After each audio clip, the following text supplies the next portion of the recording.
Good afternoon. I would like to call this meeting to order, and I would like to begin by acknowledging that we are in Treaty 1 territory and the traditional homeland of the Métis Nation.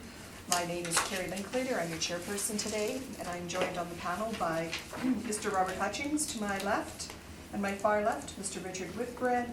Our city assessor is Jonathan Dolinsky, and our admin secretary is Michelle Neepin.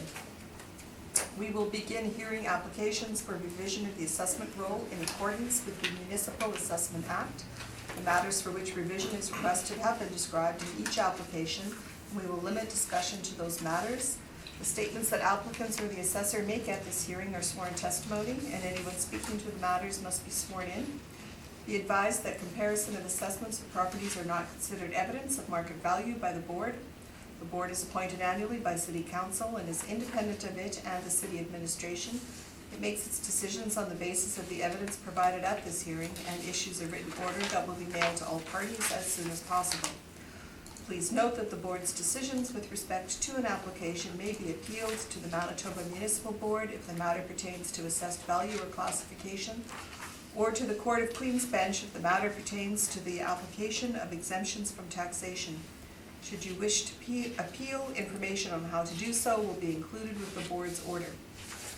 With respect to the hearing process, I will confirm the matters to be addressed with each applicant following the swearing in. We will then have the assessor's testimony followed by questions that the applicant may have, and then the applicant's testimony followed by questions.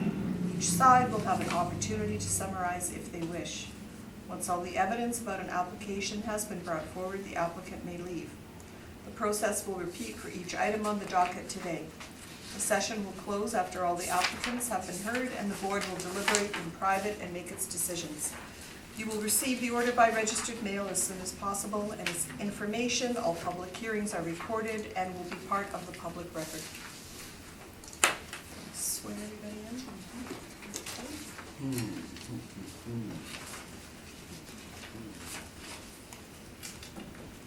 Would you rather be sworn in or affirmed? Sworn. You place your hand on the Bible. Can you state your full name, please? Jonathan Dolinsky. Do you swear that the evidence you're about to give at this hearing should be the truth, the whole truth, and nothing but the truth, so help you God? That's right. Do you swear in or I'll affirm? just confirm. Can you state your full name, please? What? Oh my God. Do you affirm that the evidence you're about to give at this hearing should be the truth, the whole truth, and nothing but the truth? I do. Thank you.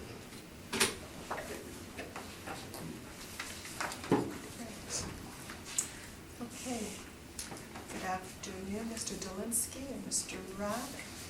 And our first property is going to be at 100 Adelaide Street. And whenever you're ready, Mr. Dolinsky. Okay, thank you, Madam Chair. So, like you said, property here is 100 Adelaide Street. Roll number is 130610135500. This is for the 2020 roll year, reference date April 1st, 2018. We have a recommendation to confirm the assessed value of $4,301,000. Flipping to page 3. Well, I just want to say we have two income streams on this property. We have a parking lot and the OFC office building. Starting on page 3, we have the information for the parking lot. It is a surface parking lot. It's unheated. Stall count is 52 stalls. Annual net rent of $46,644 with a monthly net unit rent per stall of $74.75. I just want, you can quickly turn to page 9. I have my surface parking lot comparables there, just in reference to our income valuation for our parking lots. We have our stabilized NOI on the right side of the graph, just for reference to our valuation. And flipping back to page 4, we have the valuation for the office portion, OFC, of this building. We have it split into 4 groups: storage, 2 government agency spaces and then the rest is C2 office. We have a blended rent of $10.53. Flipping the page to page 5, it shows a breakdown of 2 streams to get us to our estimated market value of $4,301,000. Page 6 is a list of our comparables. The comparables net per square foot average comes to $11.60. First comparable is found on the bottom of page 6. It is 825 Sherbrooke Ave, unit 400. You see it has a net per square foot rate of $13.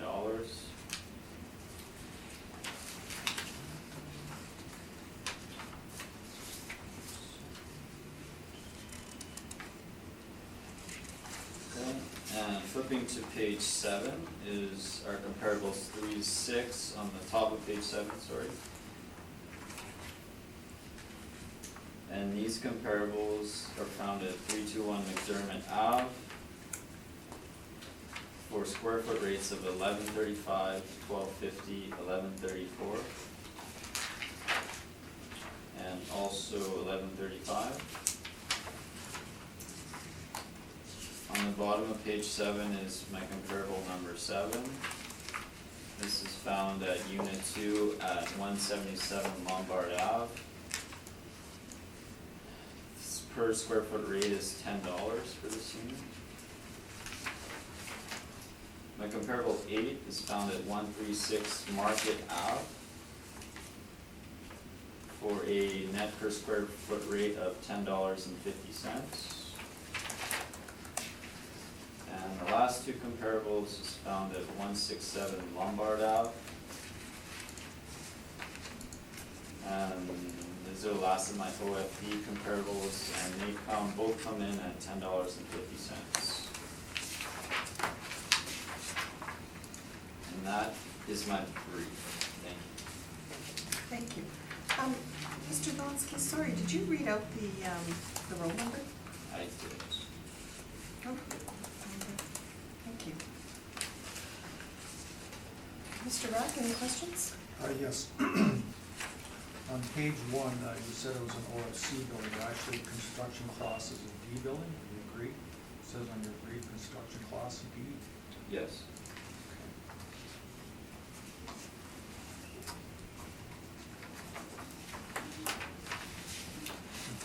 Turn to page 5. Now you have an income stream for the parking lot, and that's at 5% cap rate,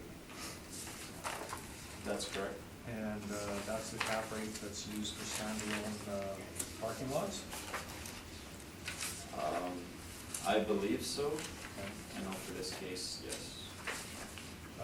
Isn't it, would you agree that it's standard appraisal practice that when you have a parking lot on the same roof and the same title as the building, the parking lot income should be included in the building, and it should be capped at what the building cap rate is? I don't agree with that. I think it's site specific for that case.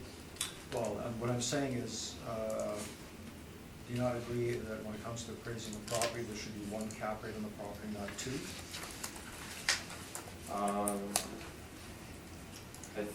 I think the parking lot cap rate can definitely be different cap because it's a different income stream. Okay. Could you turn to page 7? It's 321 Mcdermott. Would you agree that that's probably the best comparable to the subject since it's in the same block as the subject?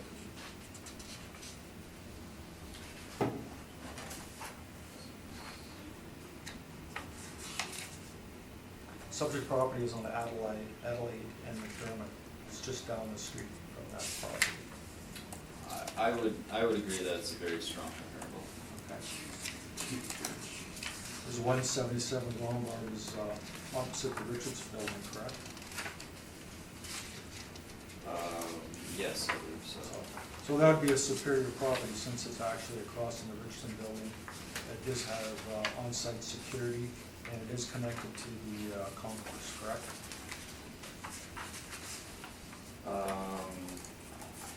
177 connected to the concourse? Yes, if you go into the basement, you can actually get into the concourse. Okay, yes, that's correct. And page 8, that's kind of kitty corner to the concert hall at the back in the Exchange District. That's correct. No further questions. Thank you. Mr. Whitbread? No, I'm fine. Mr. Richards? Yes, thank you. Would you have the blended cap rate available between the parking lot and the OFC? Do not. Can you calculate it for me, please?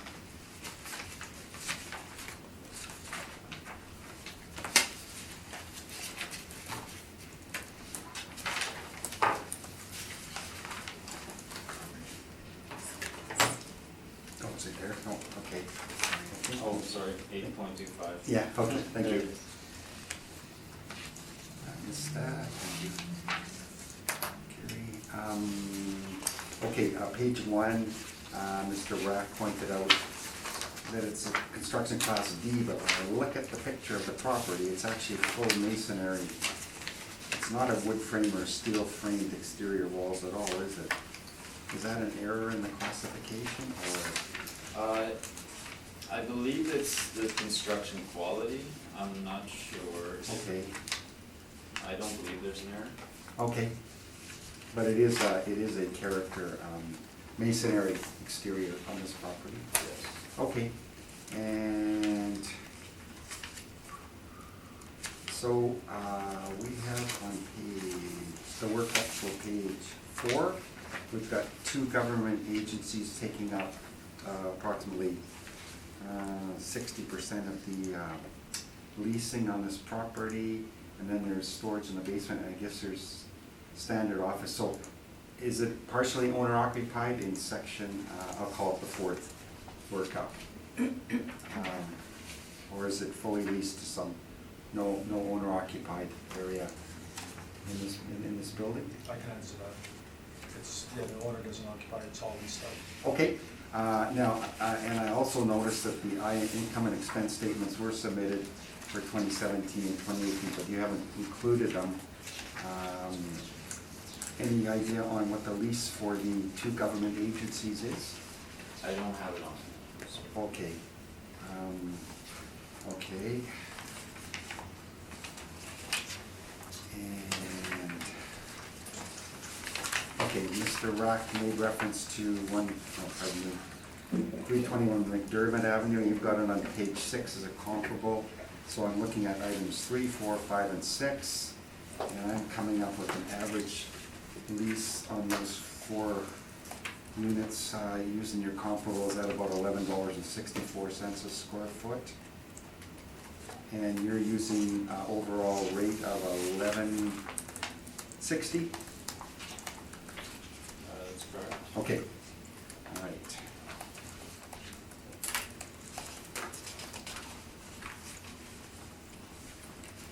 And parking space is 52. Are they utilized partially by the building and then rented out to the public? I don't know the specifics on which tenants or Okay, who parks there. okay. Thank you. That's all my questions. Thank you, Madam Chair. Thank you. Mr. Jelinski, so on page 1, there's an actual years built from 1910 to 1946, and then effective 46 to 72. What, for instance, for the built, which is over a span of 36 years, what's the percentage? Do you know of the building? Is it mainly 1910? I don't know the specifics. The effective year is based on permits and assessor inspections, and it's an estimate of where it's been built up to approximately. Okay, do you have any of the permits with you? I do not. Okay, so you don't know, do you know exactly what was done to the building? Not exactly. Did you have a chance to inspect the building? I did not. Okay. And just looking at the pictures of your comparables, pages 6 through 8. So you don't have an actual picture of 100 Adelaide? No.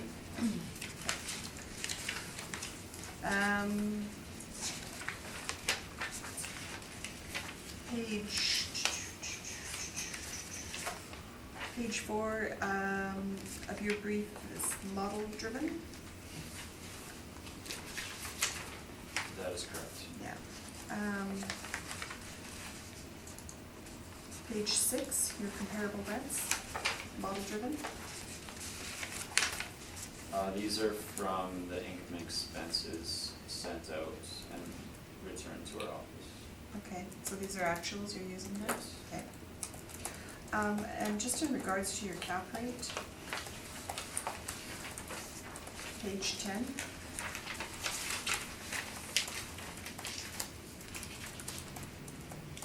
So where exactly would this building fall?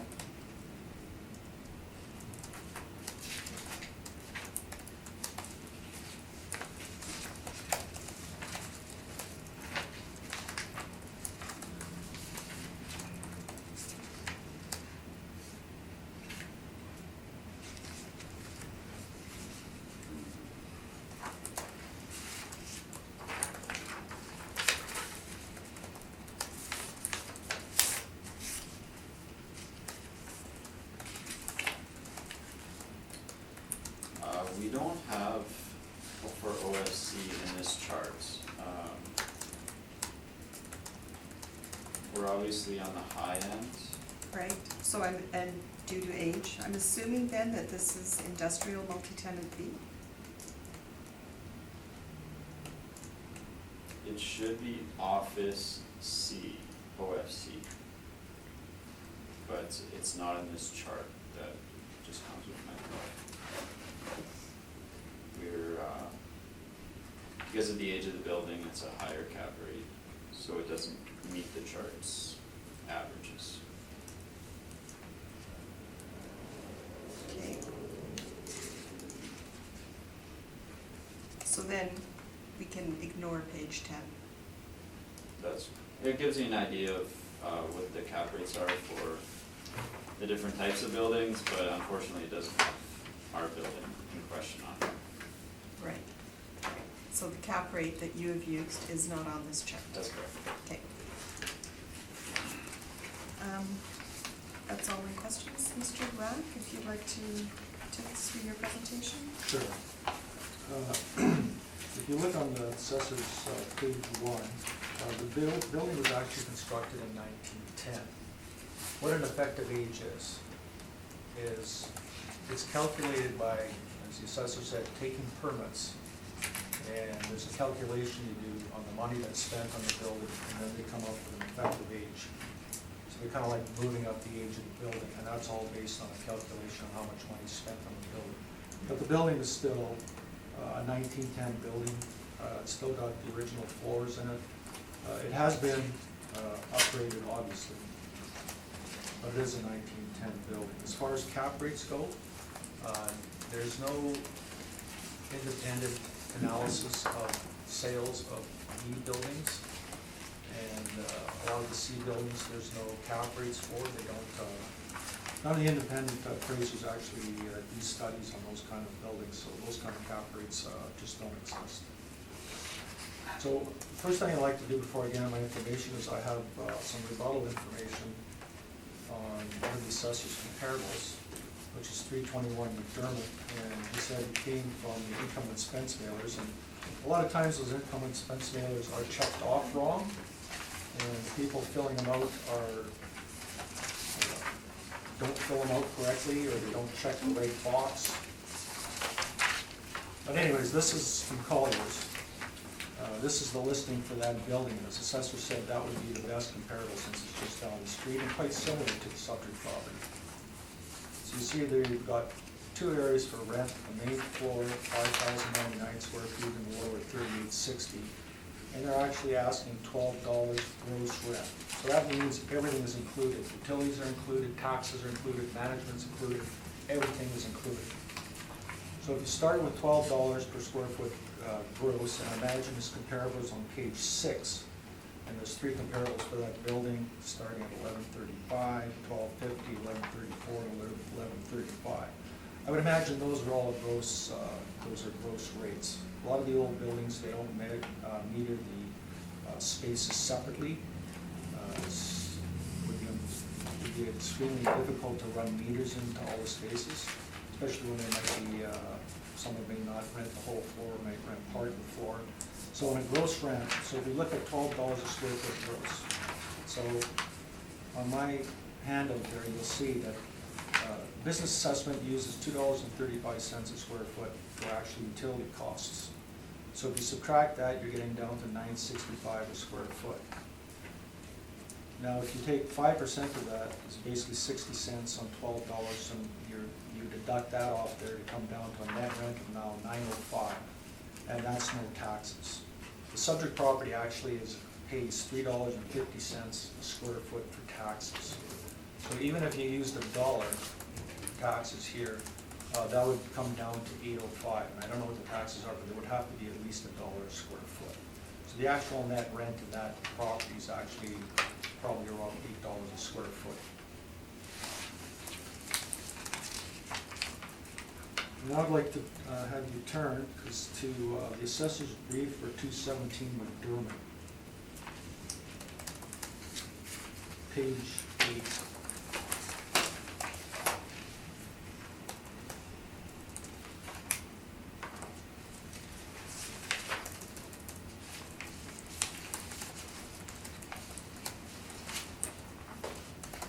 Sorry, what was the address you're giving? The assessor's brief for 217 Mcdermott.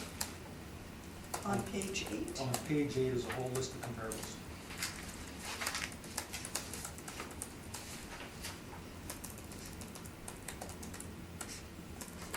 Not on page 8, I've got page No, it's the brief the assessors handed in for 217 Mcdermott, which is on the docket today.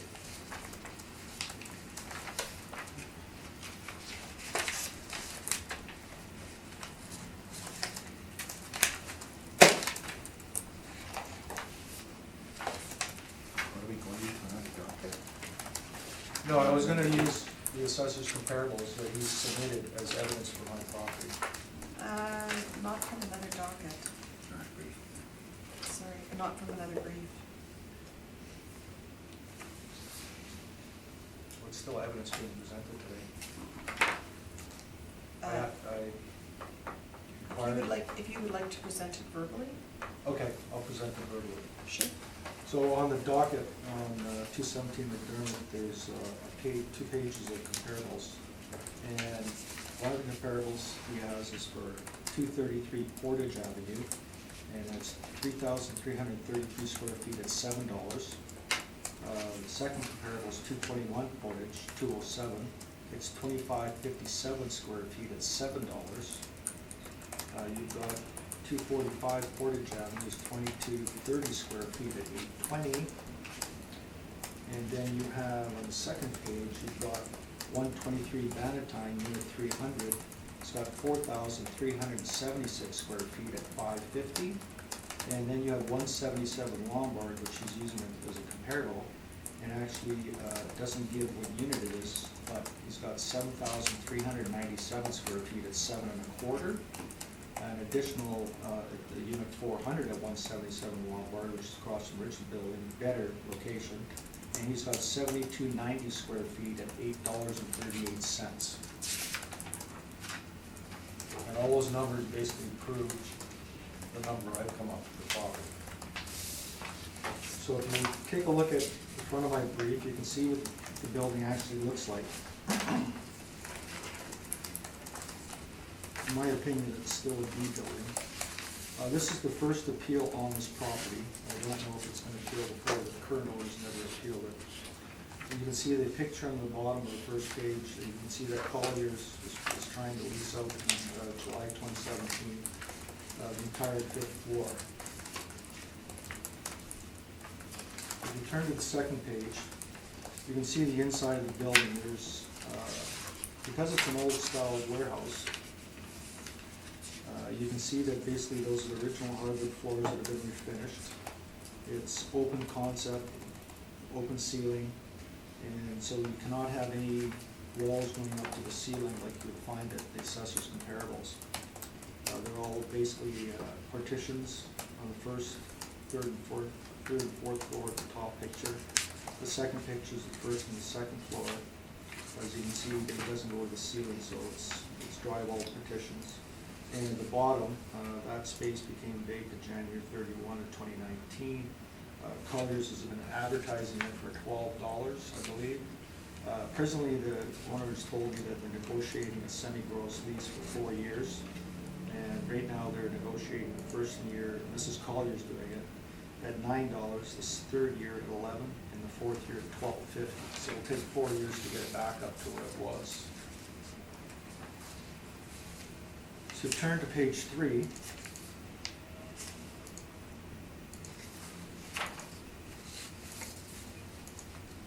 It shows for basically C buildings what the vacancy is, 10, 12, 13, so I'm not really trying the vacancy is okay. That, in the middle of the page there, that's called sediment survey. And what it is that people at Colliers that work in the industry, from what has happened previously, in the first quarter of 2018, they predict what is happening in the market by what has already occurred. So you'll see in Class C office buildings, the net effective rents actually predict that 60% of the buildings in Class C are going to go down in rent, 40% are going to stay the same. Tenant demand for that kind of space, they're predicting 40% is going to go down and 60% is it's going to stay the same. So rents are going down, tenant demand is going down. And the last one on the right is cap rates. So basically you got 20% cap rates going down, 60% staying the same, and 20% of the cap rates going up. Actually, from 2016 to 2018, the cap rates have not changed on any types of property. They all remain the same. Sooner or later, the cap rates have to stop. Sooner or later, there's going to be a downturn on what is happening in the market, and the cap rates are going to stabilize. And that's what's happened over the last 2 years. So turn to page 4. That's the income expense questionnaire online. You turn to page 5. At the top, you'll see that basically the tenants are the Immigration Center, province of Manitoba. And on the 5th floor, JC Benefits Inc., they've since left. You can see the areas that they're renting, the gross rent they're getting. And the gross rent per square foot is $9, $10.25, $10.25, $10, and $12.50. In the middle of the page, you'll see my workup from the gross rent, adding in general recoveries, which are for general recoveries, utility recoveries, property tax recoveries. They don't cover 100% of all those costs. It's not recovering everything. So then you go through the expenses, and you get total expenses at $272,956. The net operating is actually $314,907. And then that doesn't include the parking is in the bottom. So you get $73,320 for parking, and the NOI less parking is $241,587. There's 2 comparables there. 338 Broadway Street, where they're asking $9 a square foot, better location, nicer building. Much better location. 433 Main Street, which is just the next block from the assessment department, and that's been totally upgraded. It's got new common areas, new lobby. It's got a convenience store, and they're asking $10 for that particular space. So return to page 6. I reduced the managed expenses actually from $56,000 down to $29,393 at 5%. So that's been reduced. So you're getting a net income overall of $8.52. And from what I've read off from the assessor's comparables, for Lombard it's $7.50, $8.20, $7, $6.75, Portage, and the other comparables I read off. 177 Lombard across from Richardson Building, 550, 7.25, 830, 838. It all falls in with what I'm using, and especially the best comparable of 321 Mcdermott Avenue in my handout, I think is probably lower than the subject property. So I'm using 10.5 vacancy, which is the department's parameters, 2% parameters, expenses, shortfalls as the parameters, and 9.15% is basically, after the parking's added in, is actually the department's parameters. So if you turn to page 7, as I asked the assessor about including 2 cap rates in a property, standard appraisal practices have 1 cap rate on the property, they don't have 2. You can't sell the parking lot, so it can't be capped as if it's a standalone parking lot. So this is for 1,000 Notre Dame, which we actually have today. And through the years that I was handling it, I always had a different title on the parking lot beside the building. I got the property owner to merge the 2 properties together so that they would have 1 single cap rate, since he doesn't even get income from that property. So as you can see, in 2014, the assessor asked to reduce the assessment, and that was because the parking lot was actually merged with the building. So you turn to page 8. This is the proper way to assess a parking lot when it's part of the property. And you'll see that for this, the assessor used the office at 11% cap rate, and the parking lot again at 11% cap rate.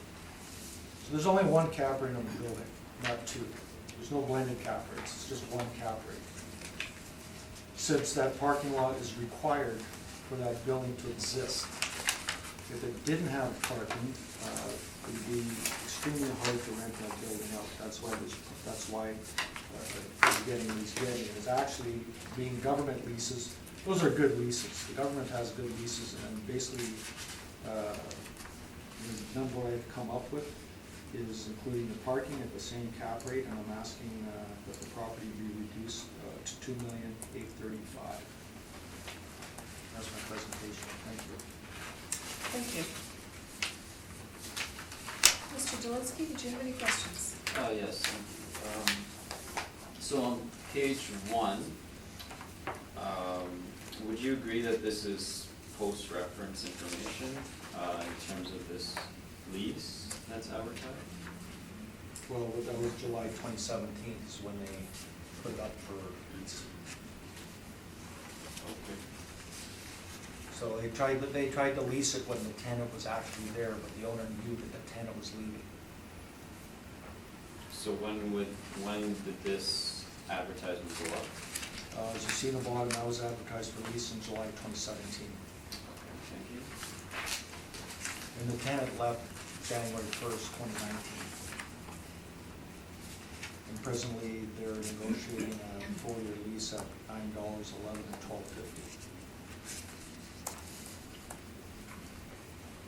So, on page 2 as well, don't you agree that this information is post-reference?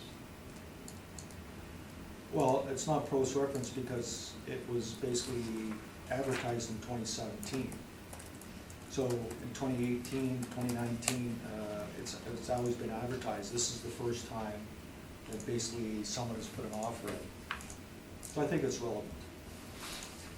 Thank you. And one more question. Your Board of Revision summary, this would be page 7, I believe. I just want to make clear, I guess I'm asking, is there an income stream for 1,000 Notre Dame for the parking lot? Does the city have an income stream for that? If you turn the page to page 8, that was the income stream. Page 8 shows the income stream. At the top there, it shows a cap rate of 11% on the building, and the parking lot had 11%. Do you know if we currently have an income stream on this part? No, for some reason, you guys have removed the income stream. Parking lot still exists, but it's not there anymore. No further questions, thank you. Thank you. Mr. Whitman? Yes, thank you. Page 4, if you please. Looking at the utilities and maintenance, I see heating, ventilation, air conditioning, 11,098, and then maintenance and repair at 55,700. That's correct. Is this a one-off $11,000 expenditure, are you aware of, or is that a regular expenditure? That's a regular expenditure. So every year they're spending $11,000? Well, I couldn't say that's exactly $11,000 they're spending it every year, but it's to be honest, I haven't got all the years to come up with that number. Okay, so you haven't had comparables on that, okay? That's fine, thank you, that's all my questions. Yes, thank you, Madam Chair. Well, can I, sorry, as you see, $11,000.98, that's the heating bill. I would think that's the top bill at Hydro, Well, 28,951. the building's is gas fired. So you have hydro at the top at 28,951, that's for the lighting and electrical. You have 3891 is actually for sewer and water. And the heating of the building, which is gas, is $11,098 $11,098 a year. That's the gas bill. Okay, I'll accept that, thank you.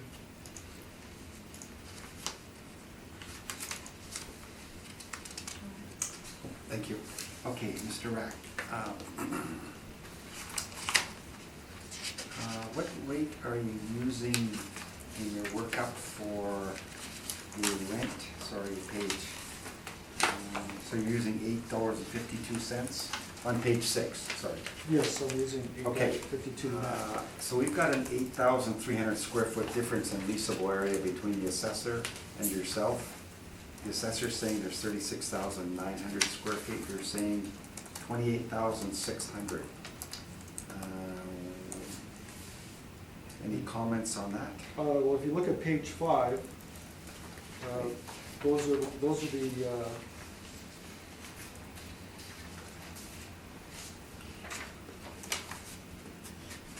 those are the leasable areas. Okay, so we've got a difference of 8,300 square feet. I never checked that out, but yes, we could be at that number. Is it possible there's other areas that aren't leased that are part of the building that could be leased? or- No, that's the full building. I inspected the building, the fifth there- floor is vacant, Is there basement storage perhaps? the basement is leased. Okay. Well, we've got a big discrepancy here. We're talking 30% difference in leasable area. It's added up incorrectly, sorry. It's added up, okay. Yeah. It should be It should be 34,600. 34. Yes, it should be 34,600, you're correct. Okay, thank you. Okay, and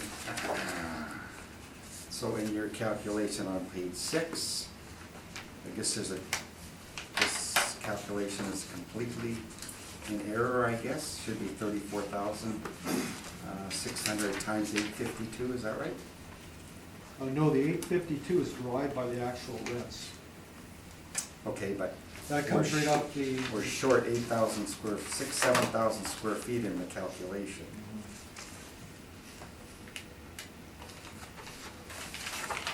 But you're using 28,600? Yes, We just confirmed that it was, actually should be 34,600? that's correct, that was an error. Okay, if you'd like to take a minute to, or a couple of minutes to I'll, recalculate that I'll whole thing, correct I that. guess. And then I'll leave, and then I've got some other questions here, so I'll let you do that first, I guess.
Okay, I've done my calculations. Okay.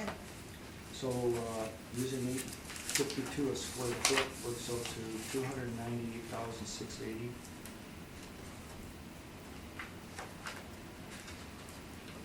The actual vacancy loss is 30,416. It gives you an effective gross income of 218,113.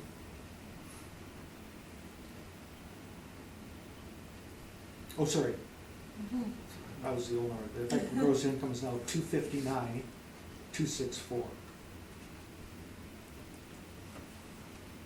The expenses is now 51,85. And the shortfall is 30,808. So removing those two, we get 294,476. And if we cap that, we get 3,218,316. I apologize for that error.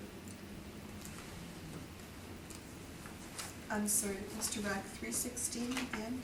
3,218,316? That's correct. So I'd be asking for 3,218,000. Again, I'm sorry about that. Okay, so if we look at the income and expense statement submitted on page 4, left column, the total income on the building is $587,863 because they're recovering general administration, utilities, and property taxes from the tenants. Right, And the parking is included in the income.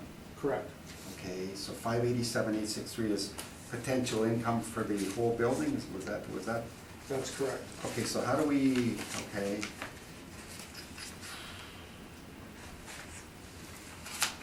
So why do you remove the parking when that's part of the income?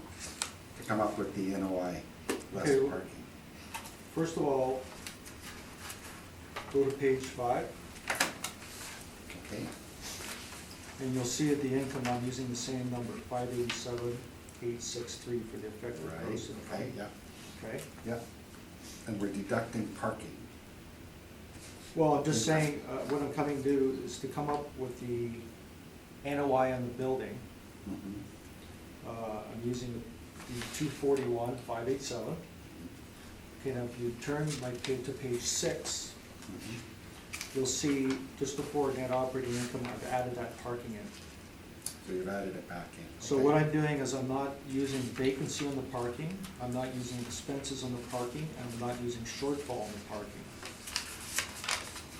Since there would be no shortfall on a flat parking lot. Okay, The shortfall is a cost to maintain vacant space. So that would be the proper way to add the parking in. So there's no vacancy, there's no expenses, and there's no shortfall. So you add it in at the end with the net operating income. okay.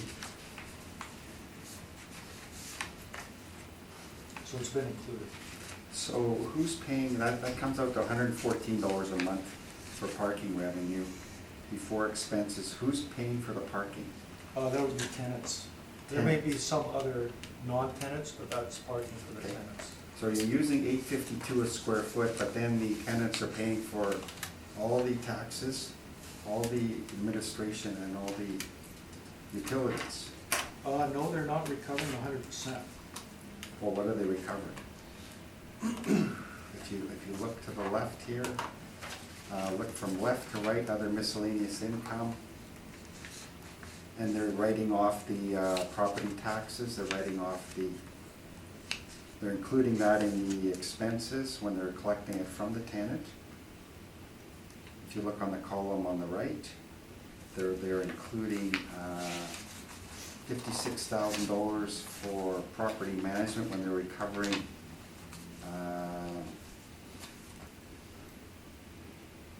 $27,891, I guess would be. So they're claiming expenses on the right side when they're recovering it on the left side, a majority of it. Yeah, the majority, they're basically, if you look at The amount it's, if you look on page 5, Mhm. and you look at the general mid recoveries, it's 27,891. Utility recovers is 67,867. And property tax is 100,542. That adds up to 196,300. Okay, but they're recovering 100% of the property taxes, matches to what they're declaring as expenses.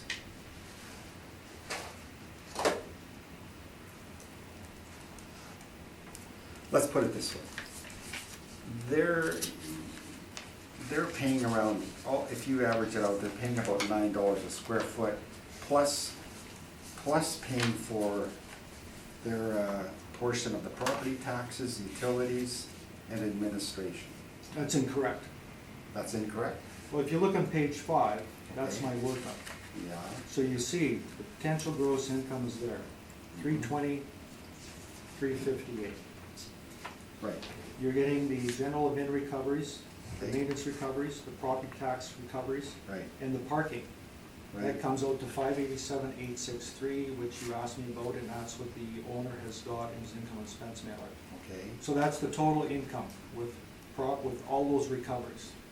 Okay. Now, the annual expenses are listing, and I actually reduced, But why are they still declaring the top property taxes when they're recovering? There's 100,542 declared as expenses when they recouped it from the tenants. well, it has to be listed, that money doesn't go in the owner's pocket, it has to be paid to the city for taxes. Okay. So that's why, I mean, if I use that income and didn't include a deduction for what they're paying in property taxes, then that is an income that goes to the owner. Sure, the property tax is 105.42, and they're getting 105.42 back, so it's added in and taken out. If we take the net rent theoretically of $9 a square foot, or, Mhm. yeah, let's say $9, I think it's a bit more than that actually, but, and then add in what they're paying for utilities and everything, what is the actual rent they're paying?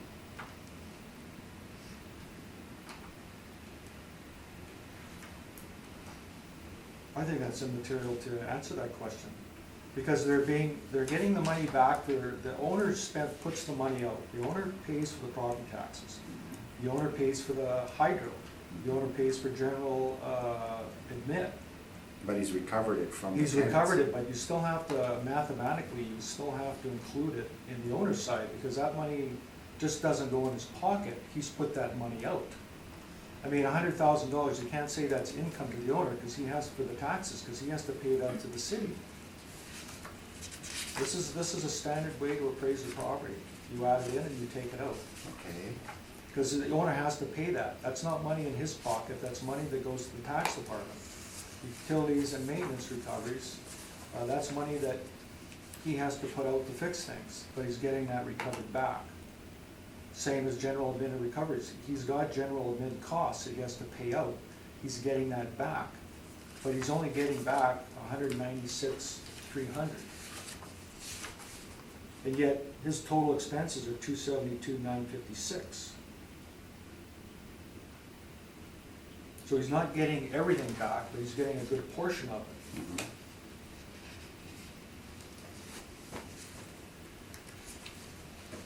So do you include so does that change the actual rent that they're paying for up from $9? Well, if you want to include that as part of their rent, it would make, yeah, they pay more rent.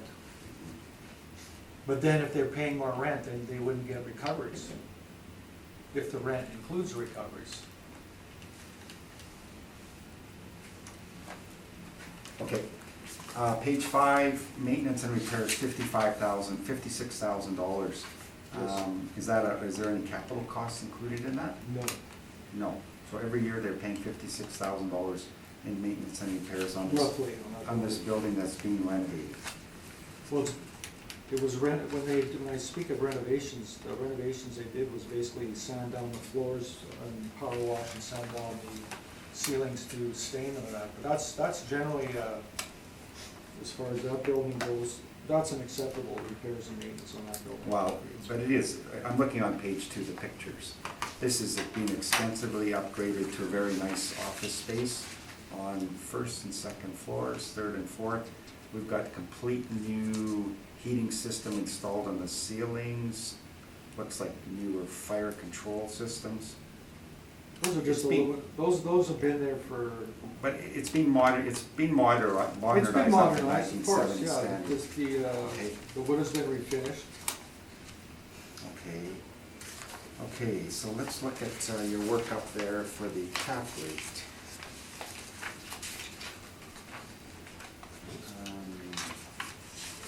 I'm using the assessor's cap rate.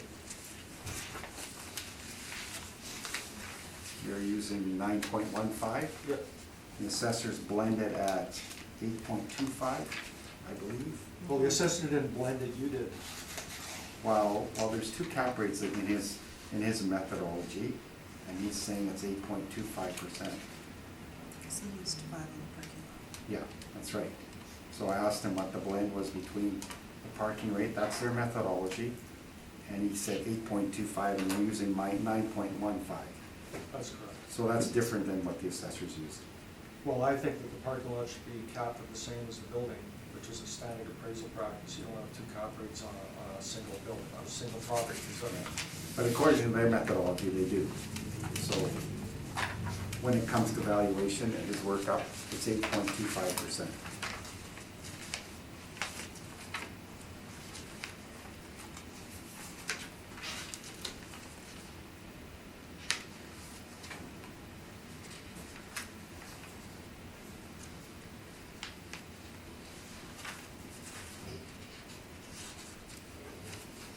Okay.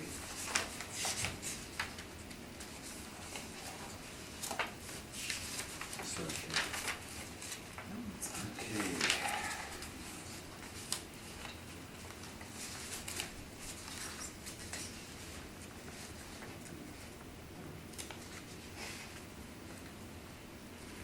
So you've corrected the net operating income to about 295,000 approximately.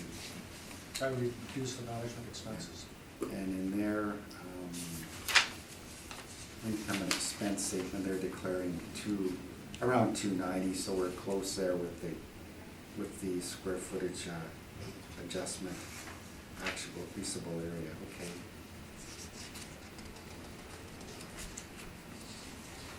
So the government, according to your calculation, the government leases, on page 5, actual, so what is the gross rent that they're paying?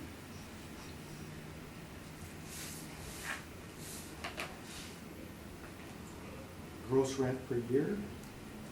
I guess you've got it on, but that's probably, that's individually based, it was just totaled out the wrong way, okay.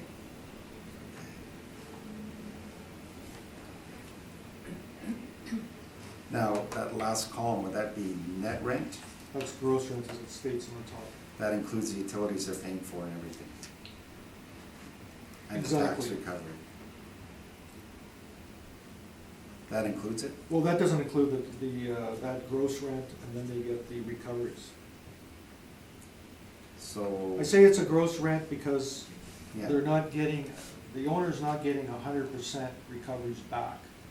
As I stated before, he's only got 196,300 total recoveries, when the total taxes or the total expenses are actually 272,956.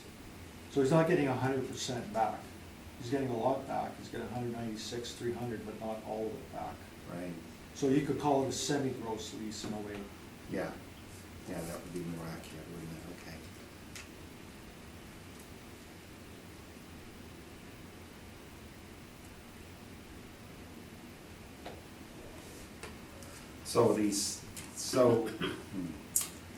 So if the net's rent's $9 a square foot and they're paying another, would it be fair to say $3 a square foot to cover taxes and expenses?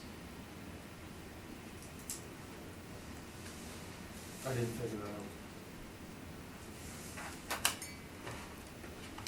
But remember, the recoveries have already been paid by the owner. So it's not income to the owner. As I've said before, they get 100% of the taxes back, but the owner has to pay those taxes to the city. The owner doesn't get that money.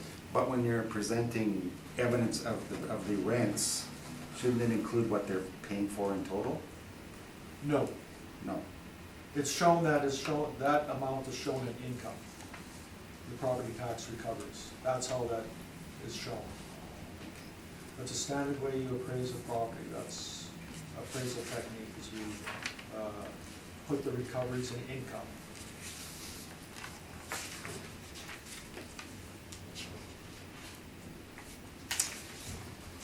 Okay, I have no other questions, thank you. And in fact, when we get to another, when we get to 179 Mcdermott, Well, we're not there yet, Mr. Reynolds. you'll see that in the income expense questionnaire, that's where they come in. The income expense questionnaire has on the income side, general administrative recoveries. Well, we haven't had that evidence presented yet, so it's irrelevant now. Mr. Rack, did you visit this property? Oh, yes.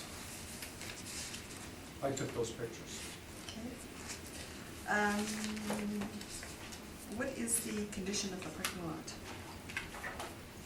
It's in not that shape. Okay. There's plex? I don't believe there are plugs. I don't remember seeing that. I can't be honest, I can't recall if it's plugs or not. And so, to the best of your knowledge, is the parking lot fully utilized? I don't know that because I would think it was. When I went there, I couldn't find a place to park, so I would imagine that it's utilized. Sorry, and there's 52? I don't think you have that in your brief, so I'm looking at the city brief. It's 52 stalls?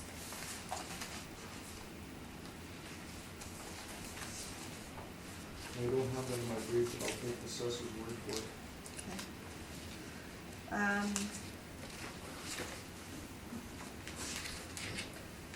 So the fifth floor of this building has been vacant since 2017? No, it was advertised since 2017. You'll see on page 2, I have the fifth floor became vacant January 31, 2019. Thank you. But they started advertising it knowing they're leaving. 2017? Yes. Okay, thank you for making that clear. That is all my questions. Thank you.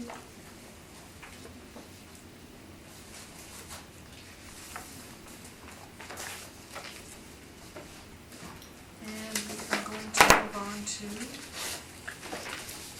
1000 Notre Dame.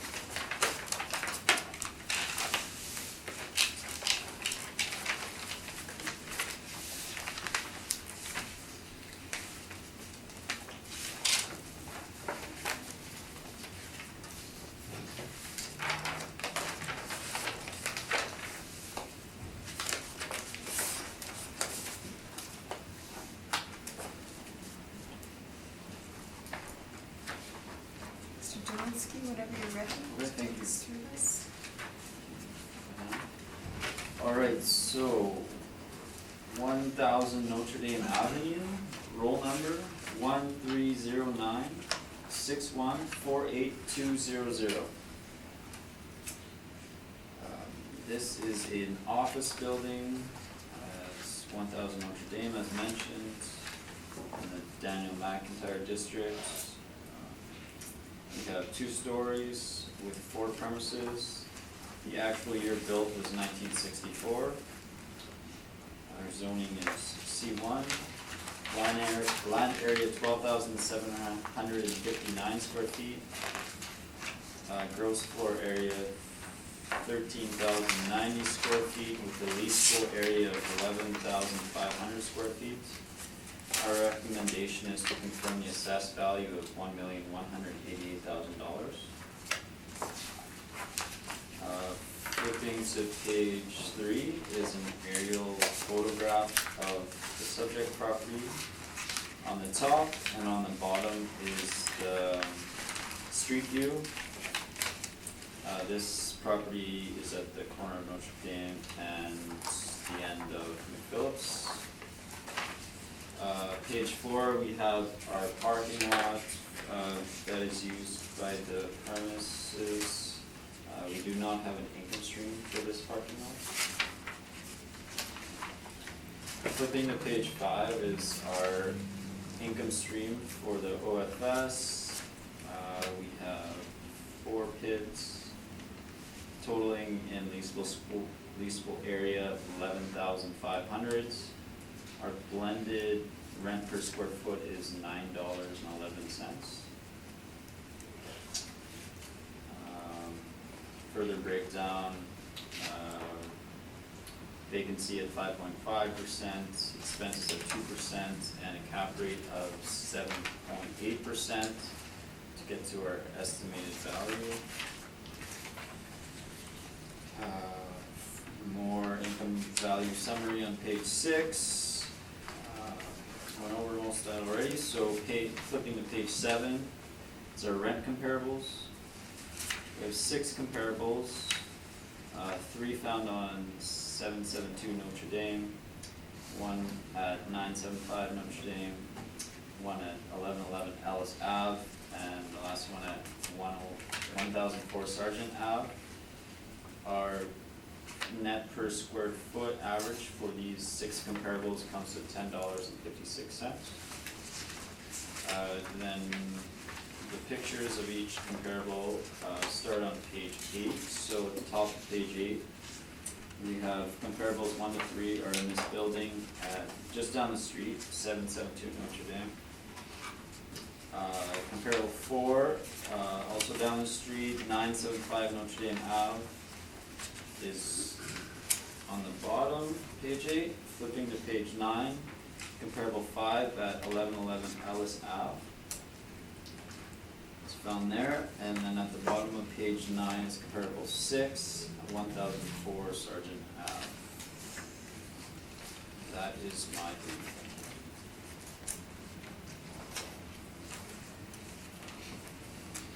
Thank you. Brad, questions? Yes, your 772 Notre Dame Avenue, your third comparable, it says your main and second. On your picture on page 8, would that be, I know the property is that on page 8, you've got comparables 1 through 3. The main building that's 1 story that we're looking at, the main part of the picture, and the building to the left, the laundry, which has residential in part, that's all 1 parcel, correct? I'm not sure if that's 1 parcel or not. So where would be the second floor space that's retail?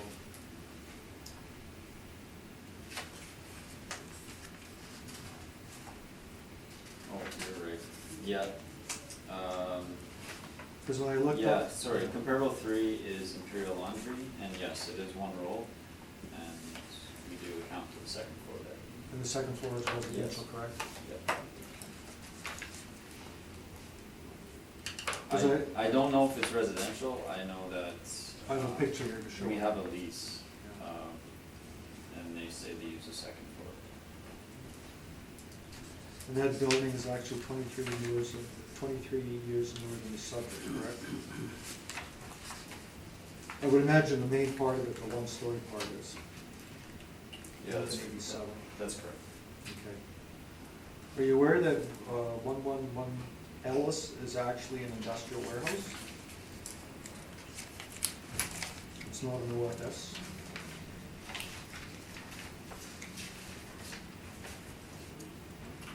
Like if you look at your page 9, the picture of that property, you have an office portion to the left, and then you see there's a building to the right of it. That's part of the same property, correct? I cannot confirm. I know that my comparable 5, the lease in place is for a 4,000 square foot area, and it is listed as OFS. Okay. And your last comparable, number 6, that's a storage warehouse, correct? That's correct. And do you think that actually a storage warehouse is comparable to a 2-story office?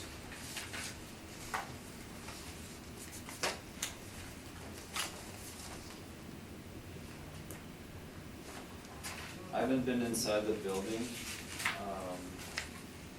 but from the information I did when I was doing my research, it seemed like it would be comparable to the subject. So, It's obviously on the lower end of my comparables. So when it comes to your comparables, we have, you only have one comparable with a second floor rate, and that would be above the laundromat, correct? You have no other second floor space. That's correct. okay. That's my questions. Thank you. Mr. Whitcomb? Can you turn to your table on cap rates on page 3, I think?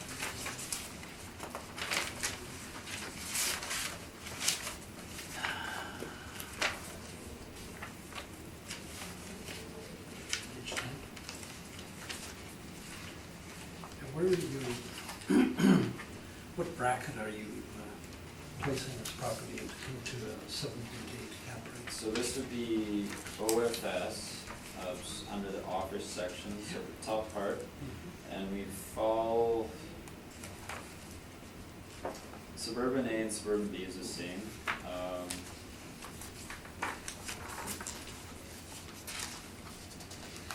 Somewhere in the middle between, a little bit closer to the higher end, or I guess it's right about in the middle of the suburban A OFSs. So you're using the A. Okay. And can you tell us whether that's based on the age or condition of the property? This was model driven. I suspect it was, comes from both the age and quality. That's right, I missed this. Did you attend the property? I do not. So you don't know what the condition of the property is inside? I do not. Okay. That's all my questions, thank you. Mr. Hodges? No questions, thank you. So you didn't have a chance to inspect the property, correct? That's correct. So then, am I to assume you didn't inspect the comparables? That's correct. Did you take the pictures of the comparables? No, these were in our computer. Okay. And you've got a vacancy loss of 5.5 on page 5 of your brief?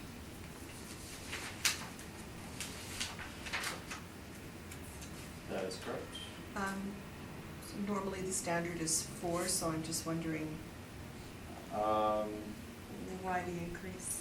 This, I would have to look at the history of the income and expense mailers, but typically if there's a little bit more vacancy of property, the cap rate, or sorry, the vacancy loss will be bumped up a little bit, Okay, just depending on history. but you don't know, I don't know. and this was model driven on page 5? That's correct. Okay. Thank you, that's all my questions. Mr. Rapp? I'd like to hand out just some information on those comparables to start.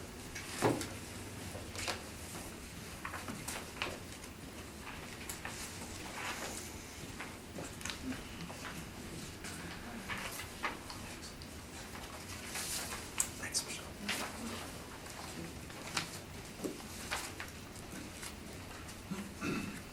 So this is comparable 1, 2, and 3, 772 Notre Dame. And you can see if you punch in the roll number of the system, it's actually the properties at 810 Victor Street. And that, the picture on the bottom, that includes the laundromat. And residential is on the second floor, as you can see from the information from the assessment department's website. That other would be the commercial, and residential 1 is the area above the laundromat is residential.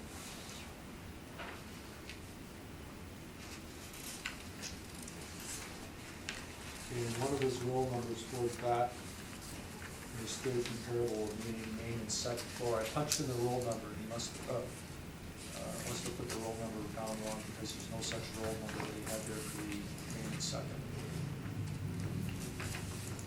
And then at the bottom, column 5, the assessor stated it's office suburban. In actuality, it is actually an industrial warehouse. And from the Johnson report, the rent in that building is actually $3.95 per square foot.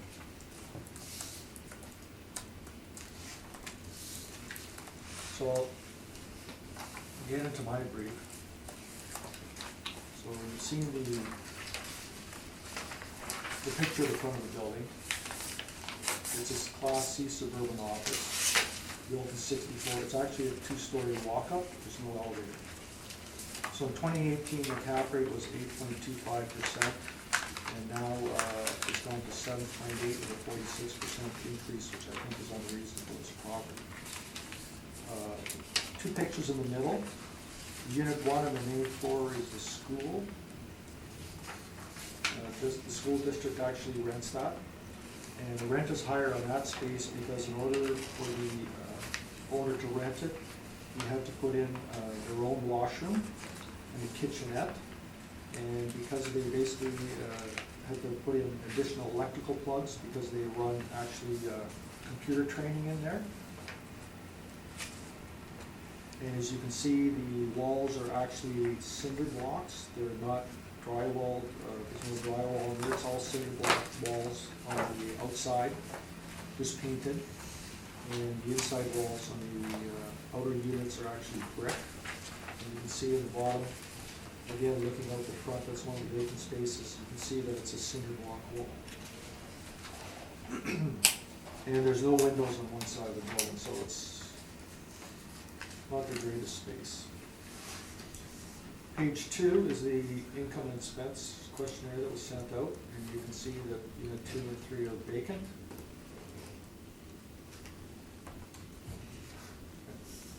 And that's 2017 INE. If you turn to page 3, again, those 2 units are vacant.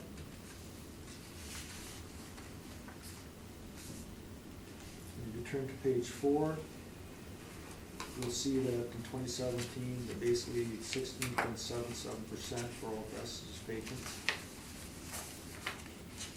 In 2018, 16.2%, and the subject property is actually at 32%. And again, that's the sentiment survey. That's for C buildings. There's no such thing with an OFS, but it kind of just shows you, even with a C building, how the rents are going down, demand is going down, and there's a mixture of cap rate movement. Then you can see on the 2018, the city's suburban B office would have a high end of 8.5% as a cap rate. So if you turn to page 5, it shows the current tenants, and this is actually gross leases. And I've applied at $10 to the 2 vacant spaces.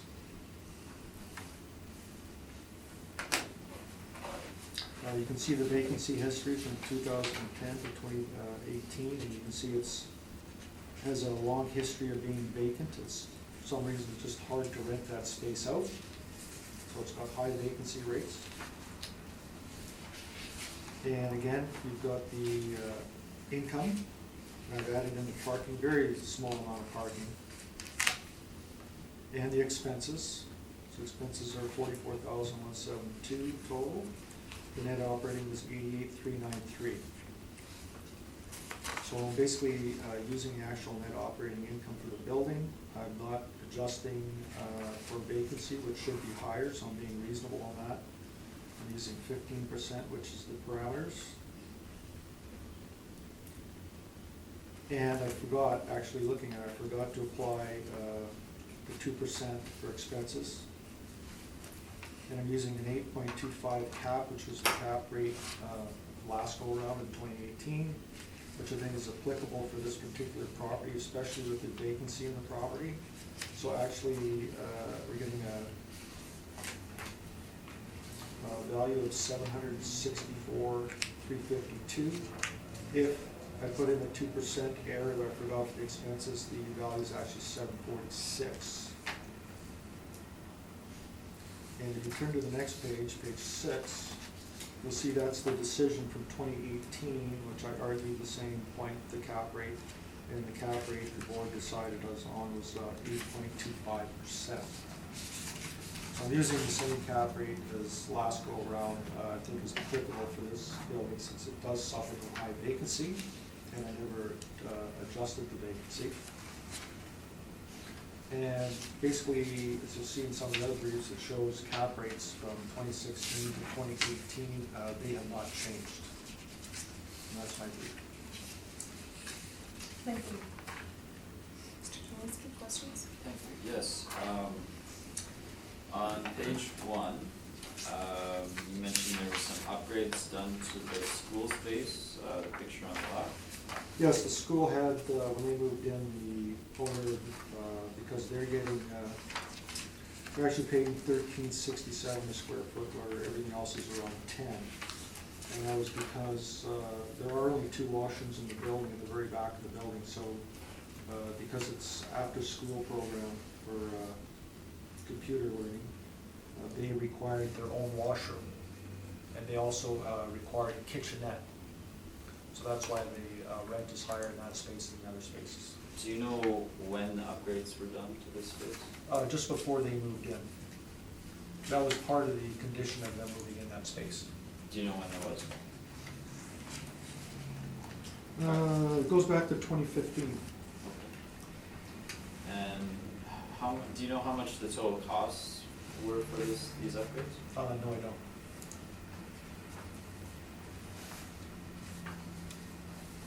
Okay, thank you. Page 2, on the bottom of page 2, you mentioned units 2 and 3 were vacant August of 2017. That's correct. Would that be post-reference? No, reference date is April 1st, 2018. Okay, thank you. No further questions. Thank you. Mr. Whitford? No questions, thank you. Mr. Hodges? I have no questions either, thank you. Mr. Rack, I'm assuming you inspected this property. Anytime.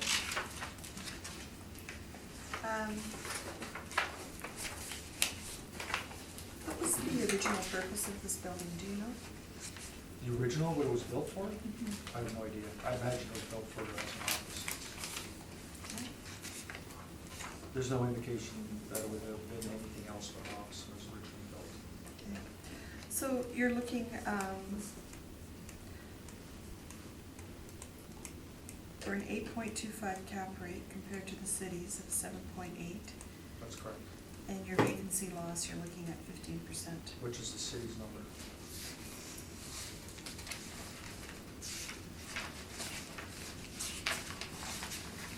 I believe. No, they're Oh, it's 5.5. 5.5, sorry, Yeah, yes, I'm looking for a little higher. 5.5. Vacancy, because of Yeah. the chronic vacancy. Sorry.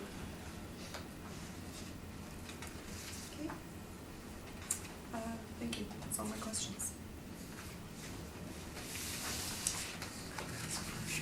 Yes, I was going to actually say, we're just gonna take a quick 5-minute break. Okay, calling this meeting back to order, and we are going to go on to our next property at 179 Mcdermott. Mr. Alinsky, whenever you're ready. Thank you very much. All right, 179 Mcdermott Ave, roll number 130607366100. We have a office building with 13 premises, it's 13 stories, 3 stories high, with an actual year built of 1902, effective year built of 1990. We have a land area of 2,607 square feet with a gross floor area of 6,750 square feet and a leasable area of 5,330 square feet. Our recommendation is to confirm the assessed value of $1,376,000. Flipping to page 3, we have an overhead view of the subject property at the top of the page. Bottom of page 3 is a street view of the subject. Page 4, we have some interior photos. The top photo is the lower portion of the building. Page 4 is another photo of what appears to be the main floor. Page 5 is our breakdown.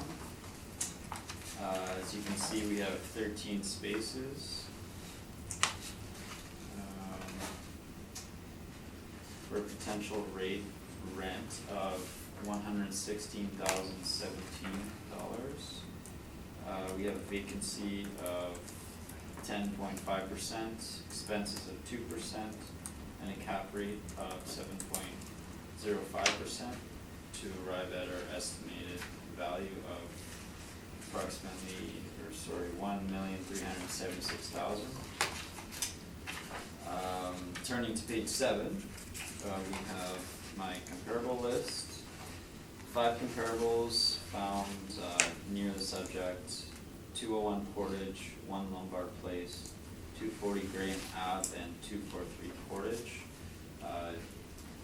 It comes to the net per square foot comes to an average of $21.30. Pictures are found for the first 2 comparables on the bottom of page 7. Everyone knows 201 Portage Ave. Page 8 has comparable 3 at 1 Lombard Place. And comparable 4 is found at 240 Graham Ave. Pictures on the bottom of page 8. And comparable 5 is found on page 9. And that is my brief.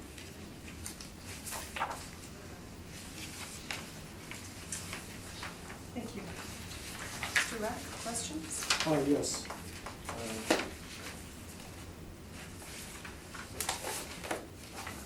I want to take a look at your picture on page 8, top, the 1 Lombard.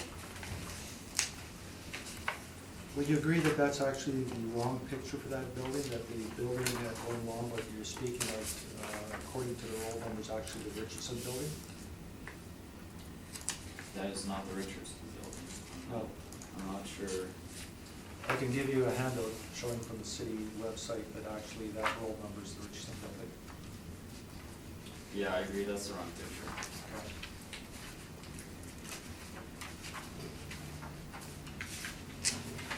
So then you would agree that's supposed to be the Richardson building? Yes, 1 Lombard, Yeah. that's correct. Okay. I'm not sure why that's there, I'm sorry. Okay, so on page 3, we have a picture of the subject property.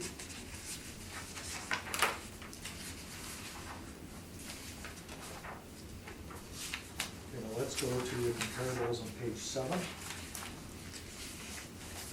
Now you've given 2 A, those are that's an A building. 201 Portage.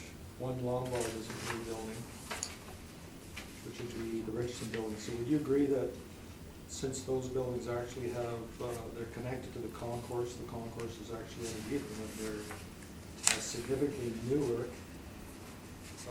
being A buildings, do you really think that's comparable to the subject? The reason why I chose these comparables is because the subject is very high quality, as we can see in the pictures.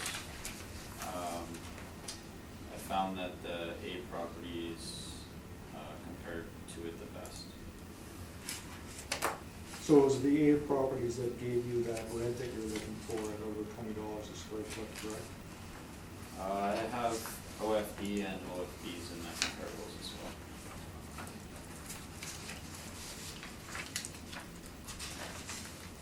That's all my questions. Thank you. Mr. Whitford?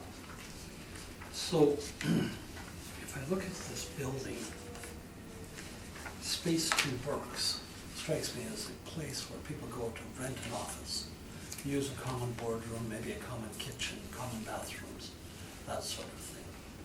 Do your comparables have that use, or are they straight office buildings?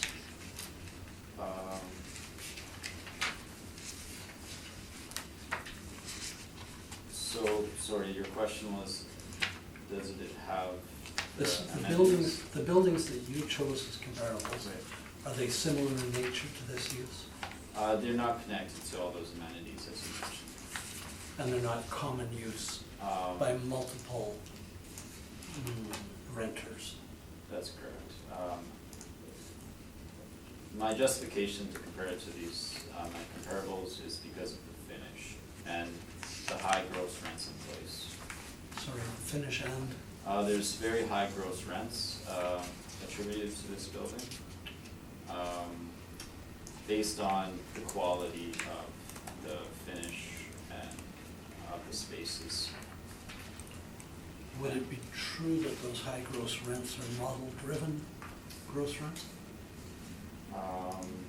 I'm looking at your page 5, 2454, 2105. Those are all model-driven, are they not? Yes, that's correct. And you, Well- I'll ask my other question later. Yeah. That's all I have, thanks. Thank you. Okay, so the vacancy loss, 10.5%, that's model driven? That's right. Okay. And the rent average I've got is 21.77, would that be accurate? Very close. 33, I think he said.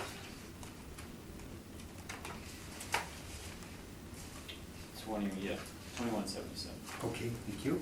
And Mr. Whitbread there just asked, and you made a comment about the gross rent. So what is the use of this building? Is it's rented by the month? Or It's office, I'm not sure the exact use. it's kind of like there's no long-term leases in place, or maybe some, and then the rest is open for rental for months at a time or something like that? I cannot confirm. I believe it's pretty average. I don't have the leases with me, but from what the previous assessor that worked on this one said, there's very high gross rents. So I'm not sure exactly who the tenants are. Okay. All right. And something, no, that was Mr. Okay, and parking, I guess there's a play lot beside it, I believe, and then behind it there's available rental parking, but there's no parking associated with this building at all, I guess. I'm just looking at page 3 of your picture there. Yeah. There's a bunch of leasable or rentable areas. We On don't- Bannatyne, I guess. We don't have any parking attributed to this No, building. okay. And we're located on, just off Mcdermott and Main, right? Yeah, Yes. okay. At the rear of the old Grain Exchange building, I think, am I right? Yeah, it's right in there. Okay, right behind, yeah, okay. All right. That's all my questions, thank you. Thank you. So, Mr. Dolinsky, did you have a chance to visit this property? No. Inspect it? No? Okay, so you're taking the photos from a previous file? Previous assessor that handled this one. Okay. So this is an effective age of 1902, or, sorry, actual built is 1902 on your brief, page 1, and effective is 1990. Do you know what has occurred in the building to bring it up to a 1990 standard? I don't have the exact specifics on me. The best evidence I can give is based on the pictures. It's obviously been built up quite a bit since 1902. I would say it's pretty modern finish. We have drywall, pot lights, and modern finishings for comparable to 1990. So you don't know anything about the mechanical stuff? I do not.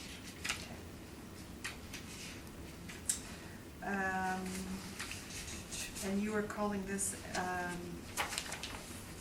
office A, B, or C? We have it as OFC, but the income it derives is more comparable to an OFA.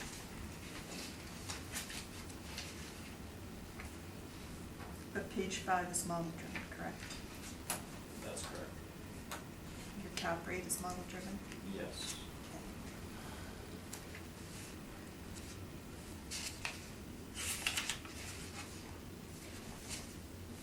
So what do you think your best comparison is, comparable is?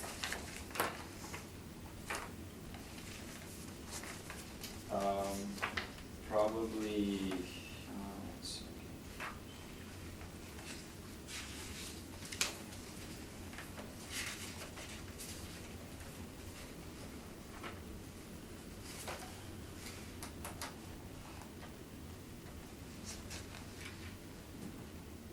I would say 243, maybe 240 Graham Ave.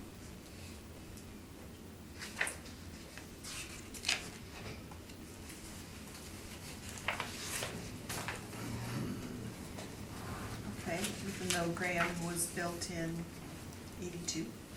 Yes, and that's comparable to our effective year of 1990. Okay, that's all my questions, thank you. Do you want something else? No, I'm good. Just had that look on your face. Oh, no. Mr. Rack, if you'd like to give us your presentation. Sure, if you take a look at my page 1 here, see there's a 26% increase in the building. The building is actually owner occupied, like it's, the owner operates it as a business center. And basically, everything is included, including the furniture. And the owner actually subsidizes parking for the tenants across the street in the arcade. So it has a boardroom that anybody can use, internet's included, cleaning is included, and the owner's actually on site to assist any of the tenants. As I say, it's operated as a business center, it is a heritage building. You turn to page 2. There's obviously the garden's using $21.76 a square foot, which implies comparables are A buildings, like Rich is a building, and actually 2-1 Portage. They're not comparable in any shape or form to the subject property. As you can see in the middle, again, I got the 7th survey there that shows how class, the net effective rents are going down, tenant demand is going down or stable, and the cap rates are, some are going down, some are going up. So if you turn to the next page, you'll see even for Stevenson is basically determined that an average good quality C building, because they only use good buildings, the average rent is about $11.45.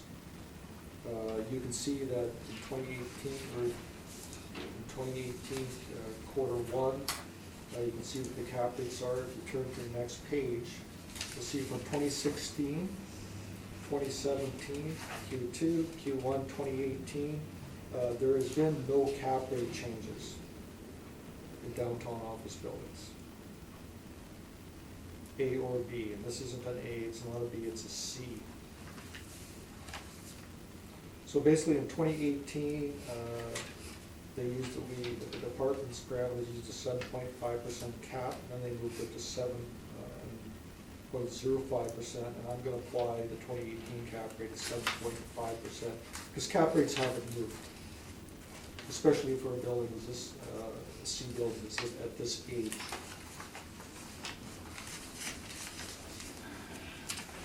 So if you turn next to page 4, you'll see that basically the income expense mirror on the annual income side in the left-hand column, as I stated before, that's where you add in general admin recoveries, utility recoveries, and property tax recoveries to come up with total gross rent. You can see that when it says parking, it says included in the above. So the owner does pay for parking for some of these people. Telephone services are included. There's parking recap included. So the expenses are high because it's a business center and they pay for pretty well everything. So the only way to value this building is to compare it to what, if that building, if the owner ever went out of business and had to sell that building, the question is, what would it rent for? So if you turn to the next page, you'll see some comparisons. See 379 Broadway, better building, better location, 1175. 254 Edmund Street, better location, better building, 11. 90 Gary is a superior building at 12 and 10. 433 Main Street, which is right in front of that building, beside that building, that's the closest to the subject property. And you can see it says upgraded elevators, new lobby, upgraded common areas, convenience store on the main floor, and you're asking $10 for that space. You can see 338 Broadway, better building, better location on Broadway. You're asking $9 for that space. And then I'm gonna read some of the assessors comparables for the next brief we're gonna get into, 217 Mcdermott. Sorry, you're reading from another brief? Well, you said I could give verbal. Oh, yeah, sorry, I thought you were, yeah, if you No. want to, go ahead. I'm just gonna do verbal. So, he's got some comparables at 177 Lombard, which is across from the Richardson building. 123 Bannatyne, which isn't far from the subject property, and we're listing 4,376 square feet at $550. 177 Lombard, 7,397 square feet at $7.25. 502 at 177 Lombard is 1,531 square feet at $830. And unit 400 at 177 Lombard, across the Richardson building, is 7,290 square feet at $8.38.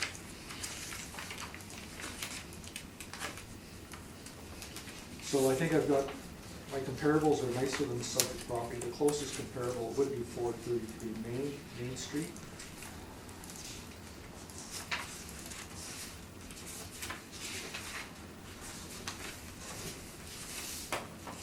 So if you turn the page to my workup, I've used $10 a square foot net for the property. 10.5% vacancy, 2% expenses, and a shortfall of $850. And because the cap rates haven't moved, as I've shown, I'm using 7.5% in 2018, so I'm coming up to $560,000. And that's my presentation. Thank you. Questions, Mr. Talinsky?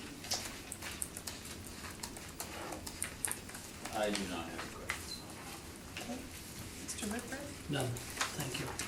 Mr. Hutchins? Yes, thank you, Madam Chair.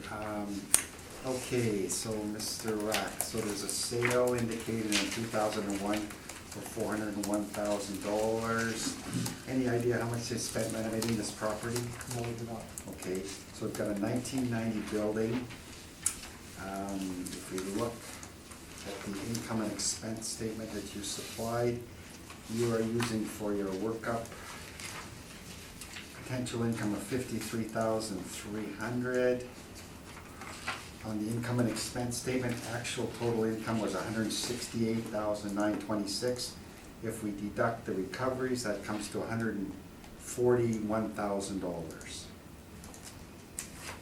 So that's $100,000 difference than you're using for the potential rent. Well, I'm using comparables. Okay, but if you look at the actuals, as submitted on your income and expense.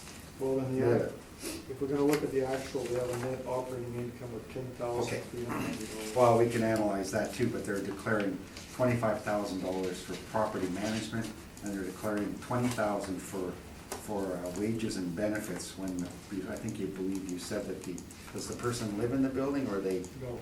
Well, that's why, because of the income and expense questionnaire, it's basically, they answer all those questions because they answer it like they're running the business center. Okay, okay, let's stick with the income. Rent income on that left is $140,948. Yes. Okay, and you're using $46,000 as potential rent. Well, that's the gross income. Okay, We have to deduct expenses. but when you're using 46,000, the gross income is actually 146,000.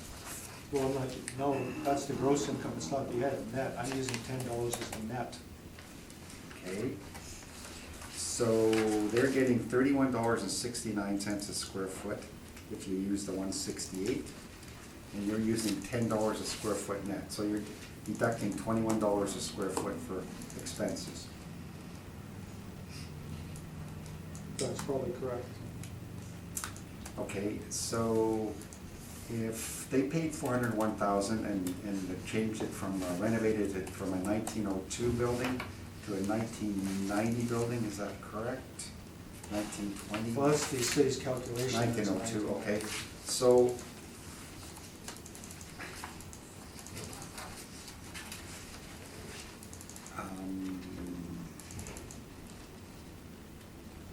so surely it's gotta be worth more than what you're declaring at $559,000 is my, 560. Well, no, as I stated, this is owner occupied, run as a business center. If the building became vacant, if they went into business and could no longer run the business center, Okay. you can't assess the business. You have to assess what would that space rent for. So they- what do you mean it's owner occupied? Well, the owner basically runs a business center out of that, so he runs his business. But what do you mean owner occupied? He's running a business center out of the space. He's renting, He's renting small little offices offices and for stuff. $146,000 And a year. supplying amenities Okay. for renting those. Okay, So the question becomes, if the business went under and the business center was no longer there and that building became vacant, what would it rent for? okay, Because the business, he runs the business, the whole building is his business. all right. So if the building went vacant and their business went under and he had to sell it, what would it be worth? So I'm showing my comparables, basically, of nicer buildings and what they rent for. Okay. So if My someone last- wanted to rent Yeah, that. I understand, oh, that's okay, Mr. Rock, thanks. Okay. My last question is, you made a comment that this is actually Office C building space. Would a property that's Office C be getting $141,000 in income for 5,330 square feet? Well, again, you're looking at it as if that's the rent, it's not. It's the rent plus all the amenities they get in there, because it's a business center. Okay, so the amenities are subsidized parking and telephone services, Cleaning services, internet, that's it, furnished office. okay? All right, okay, I have no other questions, thank you. Thank you. Mr. Rack, I'm assuming you visited this property? You Yes, visited, yes? yes, many times. So I'm gonna ask you the same question I asked Mr. Delinsky. Can you speak to the mechanics of the building? You're talking about like the HVAC and all that kind of thing? No. Heating? No? I- Okay. And you're also asking for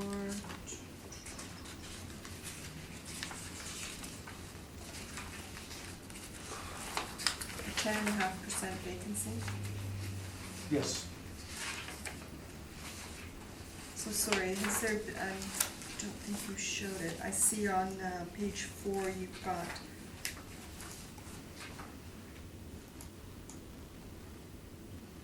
one vacancy at 106. Is there chronic vacancy in this building? I don't know that, I don't believe so.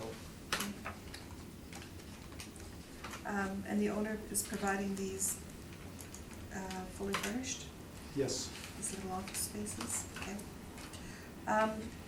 Did you bring this property to us last cycle? no. This is the first time I've appealed this property. I've never appealed it before. Thank you. That's all my questions. Leave it with us. We'll go on to 272 Mcdermott.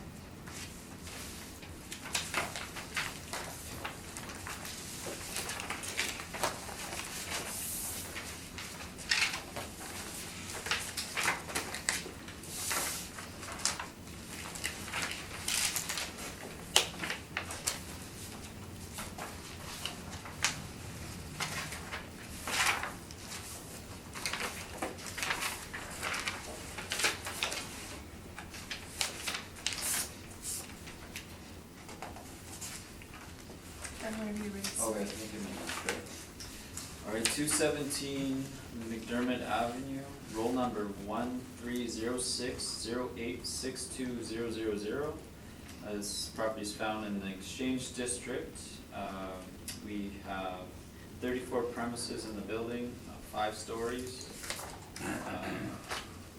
Actual year built 1883. We have a gross floor area of 36,582 and leasable area of 21,226.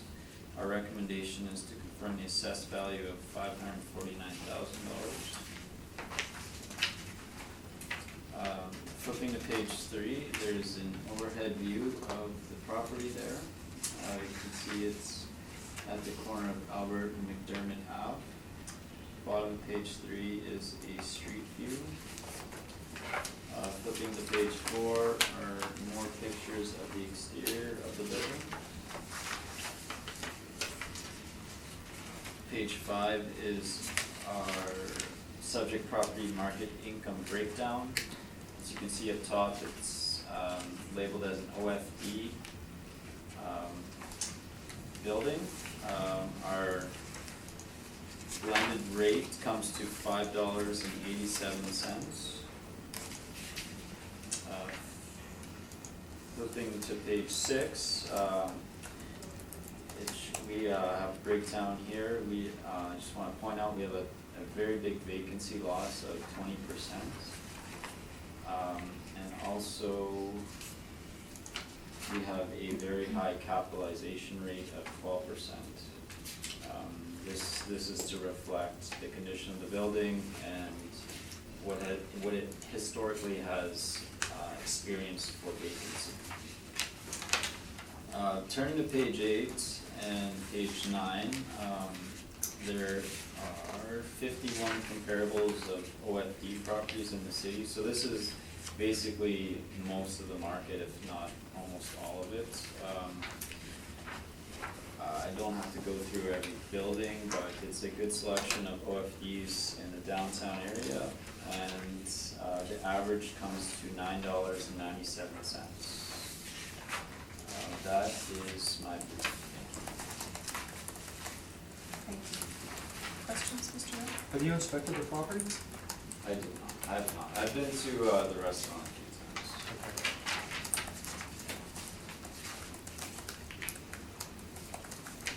So on your front page there, you see that the actual year built is 1883 and the effective year built is 1891.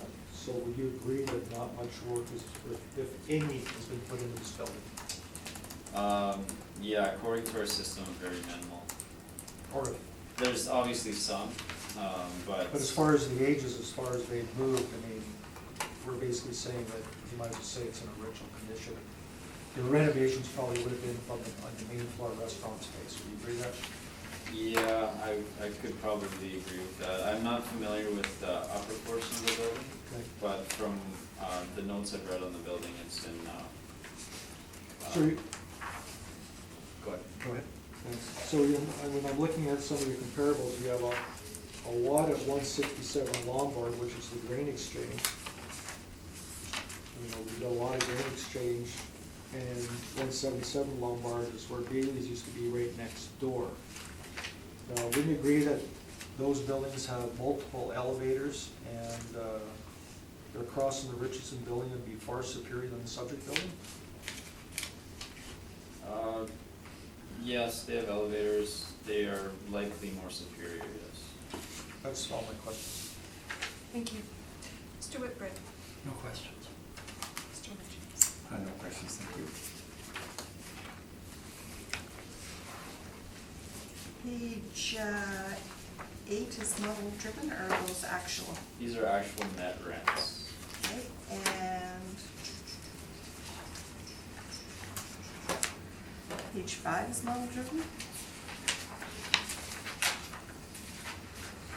5 and 6? That's correct.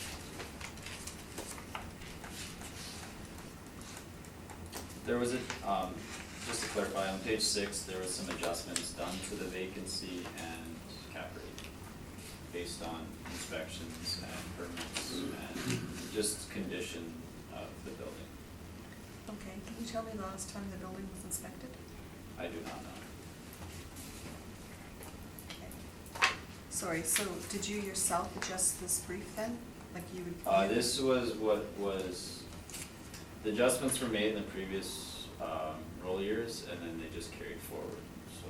So the vacancy and the cap rate are carrying forward then Yes. from the previous cycle? Yeah, it was meant to be for this role as well. Okay, thank you. 13. Thank Sorry. you.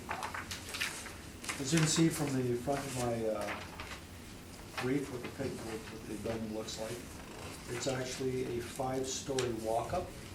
There are no elevators in that building. There's one in the building and it hasn't worked for decades.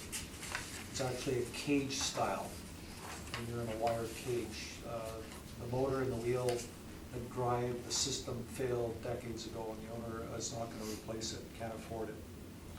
So basically, there's a 20% increase in this building. Now, this building is an anomaly because it's so old that the upper 4 floors basically are rented out as art space, and they basically just cover the operating costs. There's pretty well no rent paid off the upper floors. All the rent is derived by the 3 tenants on the main floor of the restaurant. That's where all the income is derived from. The building is, if you turn to page 2, the building is in original condition inside. It's like it was built. There's nothing fancy about it. It looks like the original building. The interior rentable space is they're all very small. There's no way to configure anything to make the spaces bigger. There's only 2 washrooms in the building. One is on the 2nd floor and one is on the 4th floor. So even to use a washroom, you have to walk up and down floors. The elevator is, like I said, has not worked for decades. The owner did approach the city. They were only going to give them an incentive of about $50,000 back in '97. The estimates at that time was about $75,000. Today it was probably about $150,000 if they could replace the elevator, because the actual staircase goes around the elevator. So I don't even know if it'd be possible to actually replace that elevator. Tenants are all on month to month, as I say. They're mostly all art students or students working on projects from Red River. Basically, the building suffers from physical deterioration. Some may be curable, and mostly is incurable, especially the elevator, and functionally it's obsolete in its design. So there's been a lot of movement as far as going to the board and having the property reduced by the board. If you turn the page, you'll see what some of the space looks like. Top picture is actually the entrance, and as you can see, that's that cage elevator. Hasn't worked for decades. You have to walk up the stairs, and the stairs revolve around the elevator, and it's all caged all the way up. So it's back from the 1900s. You can see how worn out the stairs are. That's all original wood. The second picture is one of the rooms for art space. The tenant covered that wall with, those are actually ceiling tiles. Copper ceiling tiles and painted black. As you can see in the picture at the bottom, one door there, you can see how in order to replace electrical, they can't go into the wall, so you can see the electrical conduit is on the outside of the wall in galvanized tubing. That's how they replace the electrical. That's all original wood in there. Pictures make it look better than what it is. It's very dingy space, very narrow hallways. If you turn to the next page, you'll see a couple of spaces, like I said, that art students usually use. One at the top and one at the bottom. If you turn to page 6, there's some more space. And as you see, those windows there are on the back of the building. Those are the original metal single pane glass It has wire mesh inside of it. The windows that you can see from the outside on Albert and on Mcdermott have been changed, but all the back of the building, those original steel single pane windows, you can see it's heated by radiators, boiler system. If you turn to this page 7, it's all gross leases.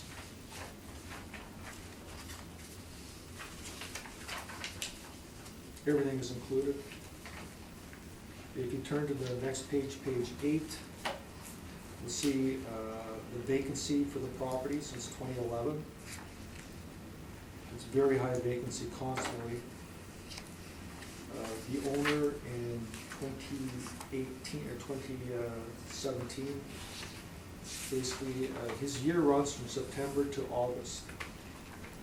So this is the 2017 INE, and you can see that basically the net operating income is $53,503.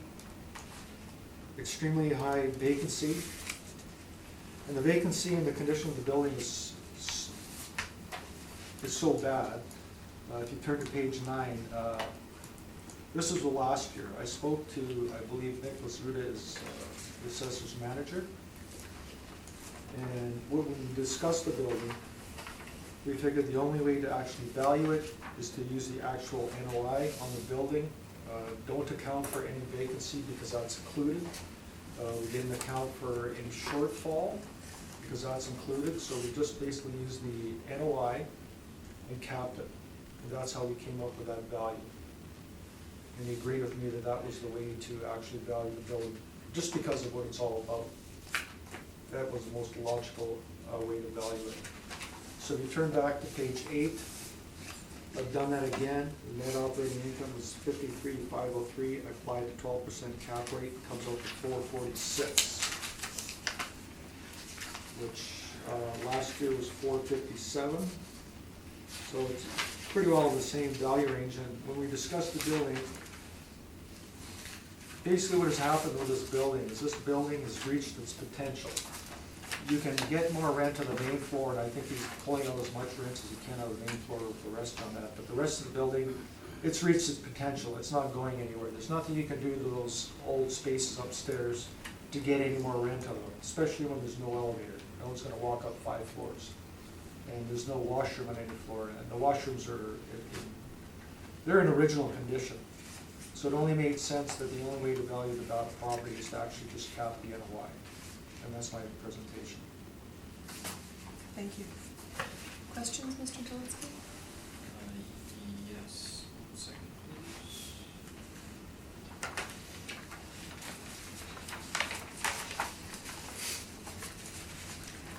Okay, thank you.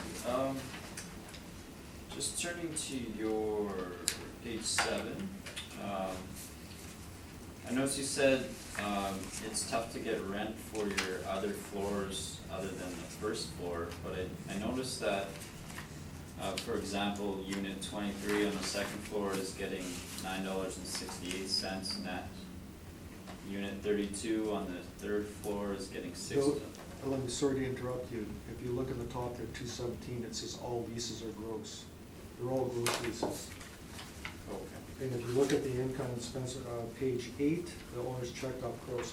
I will admit that the front units on the very front of the building, which 301 is one of the front units, that's overlooking Mcdermott, they do get better rent because they've got new windows and they're on the front of the building. They do get better rent. Okay. Yeah. But those are all gross leases. Okay. And the operating cost per square foot is about $445, which isn't that bad. But as you get higher up, like those spaces on the 5th floor, they've been vacant for years. I mean, that's a far way to walk up 5 floors. I have no further questions. Thank you. Mr. Whitbread? Nothing to ask. Thanks. Mr. Richards? My only question, Mr. Rack, is it's checked off on the INE on page 8 that it's partially owner occupied. I'm wondering the declaration for wages and benefits at $20,800. or $1,800 a month. How does that come about, that decorating? The wages and expense? benefits are derived from working, I figured it out on basically, he works about 4 hours a day average. Like he's on call 24/7 for the building. This is the owner? This is the owner. He Okay. occupies some space in the building, and he does all the work in that building himself. Okay. Anything he can do, he does himself, Okay, because he can't afford to pay people. So when it comes to renovations, it comes to replacing stuff, even fixing the roof, he goes up there and fixes it. so he's declaring his own time. Well, it's either that, or if he got someone else to come in and do it, it might cost him triple or quadruple. So he does all the work himself, so I allowed him some wages for that for a whole year. Yeah, you're accepting the NOI, and that includes that 20,000? That's correct. Yeah, okay, thank you, that's my only question. Oh, and actually, just to make a comment about that, is the actual, he uses the basement's really bad. He uses the basement for repairing things. And to get to the basement, you actually have to leave out the front door in the wintertime, walk all the way down the building to the very back lane on Albert, then go down a flight of stairs, and he's got like a workshop there with his paint and his saws and stuff. So, I mean, it's not the highest quality of repairs when he does them, but that's all he can afford.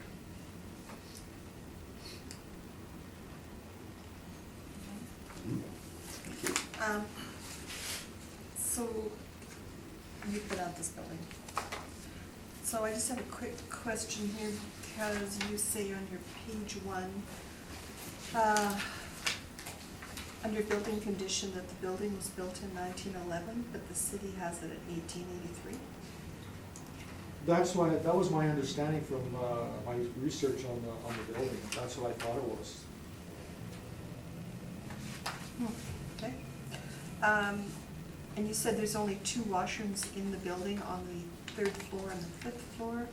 Second and fourth, I believe.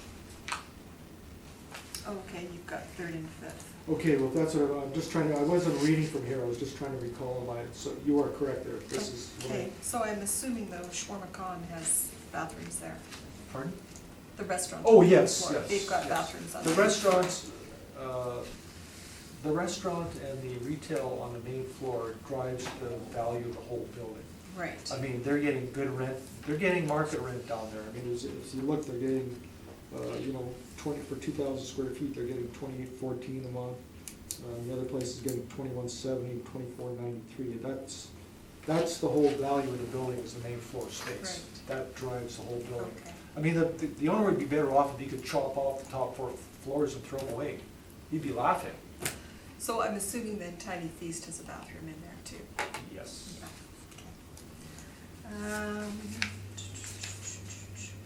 So you are requesting 446, Yes. which is less than last year, Yeah, slightly less.